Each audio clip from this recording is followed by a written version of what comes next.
and off we go. If you're running an online newspaper, hyperlocal, etc., terminology can be an exact science, I guess, and sometimes you might get terminology wrong and say the inappropriate thing. You want to avoid doing that. And I'm here today with Neil Woodbridge, who runs Thorough Lifestyle Solutions. So, and before we talk about the terminology, I just benefit other people looking at this video. Neil, can you explain a little bit of what Thorough Lifestyle, who you are and what you do? Sure. Thorough Lifestyle Solutions, we're a community interest company. We're a social enterprise that support disabled people to live in the community.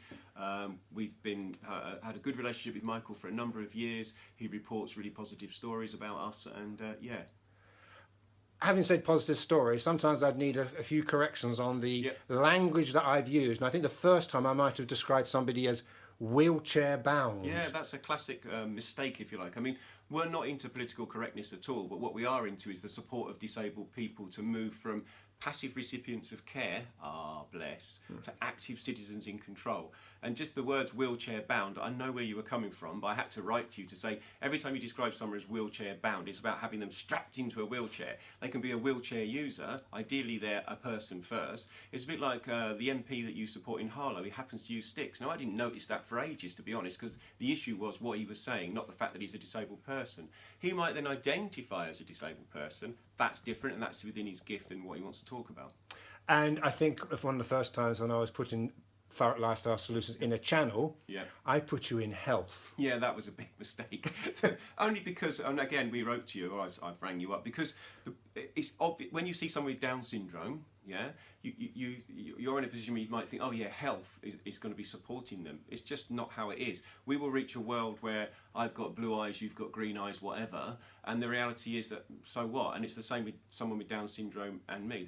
It's not a health issue, it's the fact that he was born with a different set of genes to me.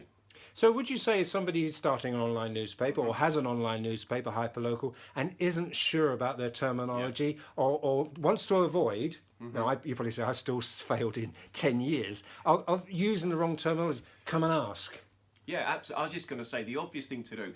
No disabled person I know is offended if you say to them, is it all right? Because I remember we used to have a director who happened to be blind, and forever you use expressions like, I'll see you later. And at first, and it felt a bit weird, but eventually you could say, yeah, and she used to laugh about it, say, of course you can, because you are going to see me later. The fact that I can't see you is sort of not relevant. So it was okay to ask.